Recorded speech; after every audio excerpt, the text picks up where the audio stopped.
ကနေပေးပို့ထားတဲ့မိခွန်းကတော့လက်တလောလောက်သူနေမှာဖြစ်နေတဲ့ CDF လောက်သူနဲ့ MDF ကြားကစစ်ရေးပဋိပက္ခနဲ့ပတ်သက်ပြီးတော့ဘလို့ညှိနှိုင်းဆောင်ရွက်ချက်ရှိပါတယ်ဆိုပြီးတော့ VOC ကနေပေးပို့ထားပါတယ်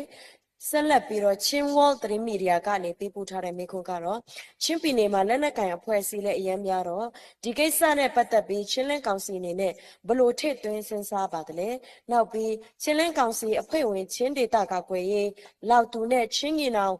အဖွဲ့ဝင်မရာကာကွယ်ရေးအဖွဲ့ MDF အကြားပြစ်ခတ်မှုတွေရှိနေတယ်လို့သိရတယ်။အဲ့ဒီအခြေအနေနဲ့ပတ်သက်လို့နှစ်ဖွဲ့တိုက်ပွဲဘေးချိန်ဆလို့ဖြစ်တာလဲ။ဘာကြောင့်ဖြစ်ကြတာလဲ။ဘယ်နေရာမှာဖြစ်ကြတာလဲ။ချင်းလဲကောင်စီအနေနဲ့ရောဒီဖြစ်စဉ်ပေါ်မှာဘယ်လိုမျိုးဖြစ်စေချင်လဲဆိုတော့သဘောထားမှတ်ချက်ပေးလို့ရမလားဆိုပြီးတော့ချင်းဝတ်သတင်းမီဒီယာကနေပေးပို့ထားပါတယ်။နောက်တစ်ခု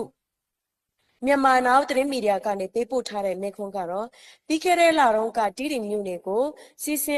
CC အဖွဲ့ဝင်တစ်ဖွဲ့ဖြစ်တဲ့ PDA တီးတင်ကမြို့သိမ်းတိုက်ပွဲဖော်ဆောင်ဖို့ရှိတယ်ဆိုပြီးတော့ထောက်ပြန်ခဲ့ပြီးနောက် CB နဲ့ပွတ်တိုက်မှုတချို့ရှိခဲ့တယ်လို့နားလေရပါတယ်ဆိုတော့ချင်းပြည်မှာစစ်ကောင်စီခြေကုပ်ယူထားတဲ့မြို့နယ်၄ခုကျန်သေးတဲ့အနက်ဗေမြို့နယ်တွေကိုစစ်ရေးအရာဥဆောင်ပေး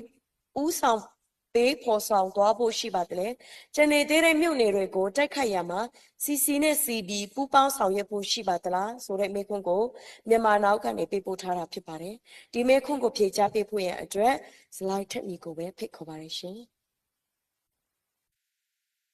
ဟုတ်ကဲ့မေးခွန်းကများနေတော့ကျွန်တော်မဖြစ်ပြီးတဲ့ဟာရှိရင်တော့ထပ်ပြီးတော့ထပ်ဖြစ်ပြီးတော့ဖြေပေးကြဖို့ပြီးတော့မေးခွန်းလေးပြန်ပြီးတော့မေးပေးဖို့ကျွန်တော်မေတ္တာရပ်ခံလိုပါတယ်ဒီလောက်တူနဲ့မရာကိစ္စနဲ့ပတ်သက်ပြီးတော့အခုနကကျွန်တော်တို့အတွင်းရေးမှုကဖြေပြီးတော့ပြီးဖြစ်ပါလိမ့်မယ်ဒီကံပလက်ကိစ္စကတော့လကောင်းကျွန်တော်တို့ကအချင်းချင်းအဲ့ဒီလိုပွတ်တိုက်မှုတွေစီရေးအရာမဖြစ်ဖို့ဆိုပြီးတော့မှအခုနကကျွန်တော်တို့January 3 ရက်နေ့မှာထုတ်တဲ့ statement ရှိပါတယ်အဲ့ဒီ statement ရဲ့ number 6ကိုကြည့်လိုက်ရင်အဲ့ဒီမှာNLD ရဲ့ NUG ရဲ့ CRPH ရဲ့ပြီးတော့ CB အဖွဲ့တွေပါတယ်ကျွန်တော်တို့ကငကိုကလေးကအဲ့ဒီဘူးတွေထုတ်ပြန်ချက်ကတော့ထုတ်ပြီးသားဖြစ်တဲ့အတွက်အဲ့ဒီ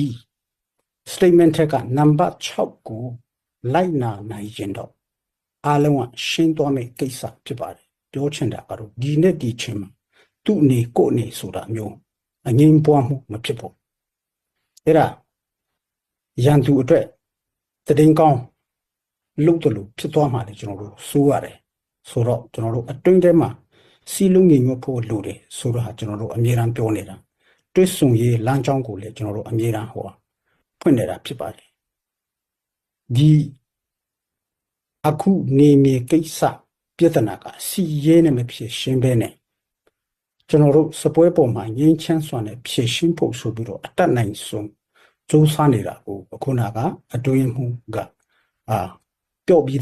ချပြပြီးသားဖြစ်လိမ့်မယ်လို့အဲ့ဒါကိုကျွန်တော်တို့ကြည့်လိုက်နောက်ပြီးတော့ကျွန်တော်တို့ statement တစ်ခုထုတ်တဲ့နေရာမှာကျွန်တော်တို့ like နာဆောင်ရွက်နိုင်မဲ့ statement မျိုးဖြစ်တဲ့ပါတယ်ဆိုတော့ number 6မှာဒီနေ့ဒီချိန်မှာအဲ့ဒီနေမြေကိစ္စကြီးမပြောချင်အဲ့ဒါကနောက်တစ်ချိန်အသွင်ကူးပြောင်းရဲ့ကာလမှာဆွေးနွေးရမယ်စပွဲပေါ်မှာဆွေးနွေးရမယ်ကိစ္စဖြစ်တယ်အဲ့ဒါကြောင့်ဒီပြဿနာကကျွန်တော်တို့အတွင်းထက်ကစီရပြိပက္ခမိတ်ဖက်ပြိပက္ခဆိုပြီးတော့အားလုံးကျွန်တော်တို့သဘောတူပြီးတော့ဒီထုတ်ပြန်ချက်ကိုထုတ်တာဖြစ်တယ်အဲ့ဒါကြောင့်ကျွန်တော်တို့ထုတ်ထားတဲ့ဟာကိုလိုက်နာဖို့လိုပါလိမ့်မယ်အဲ့ဒါမှမဟုတ်ရင်တစ်ဖက်ရန်သူက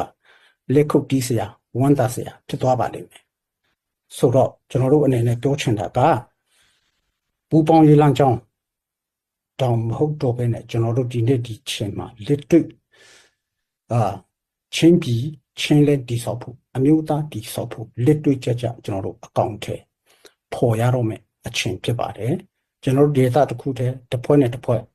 အကြပြဿနာမျိုးမဟုတ်ဘဲနဲ့ကျွန်တော်တို့တနိုင်ငံလုံးအတိုင်းအတာဖြစ်သောစစ်ကောင်စီကင်းစင်ရဲ့အတွက်ပူးတွဲတိုက်ပွဲဝင်သွားဖို့ကကျွန်တော်တို့ကတော့အမြဲတမ်းတကားဖွင့်ပြီးတော့ကန့်လန့်ခဲ့တာလည်းရှိပါတယ်ပြောချင်တာကတော့ကျွန်တော်တို့မှာဒီညီအကိုတွေ CNO တို့ပြီးတော့JFU တို့တိတိတို့ဖလန်တို့တိုက်ပွဲဖော်ဆောင်တဲ့အချိန်မှာလည်းသူတို့နဲ့ကျွန်တော်တို့ညှိတာဖြစ်ပါတယ်အခုလည်းဒီတိတိမြို့သိမ်းတိုက်ပွဲဆိုတာဒေသကာကွယ်ရေးတပ်ဖွဲ့ဖြစ်တဲ့ BGA ကနေ statement ထုတ်တယ်ကျွန်တော်တို့ကိုလည်းလာပြီးတော့ကားလှမ်းတယ်အဲ့ဒါထဲမဟုတ်ဘဲနဲ့ကျွန်တော်တို့နဲ့အတူတူတွဲမလုပ်တဲ့အဖွဲ့အစည်းဒီကိုလည်းကန့်လန့်ထားတာဖြစ်ပါတယ်ကျွန်တော်တို့စီရေးအားကောင်းကောင်းနဲ့သူ့အဖွဲ့ကော့အဖွဲ့သူသိန်းဒီကိုသိန်းဒီဆိုတာမျိုးမဟုတ်ပါဘူးမဟုတ်ဘဲနဲ့ပထမစစ်ကောင်စီကင်းစင်ရေးကိုဥတီချက်ထားခြင်းတော့အဲ့ဒါလိုပူပေါင်းဆောင်ရွက်တော့ဖို့ပဲကျွန်တော်တို့ရဲ့စန္ဒအမှန်ဖြစ်ပါတယ်လို့ပဲကျွန်တော်အဲ့ဒါလိုပဲဖြေချင်တယ်ကျေးဇူးတင်တယ်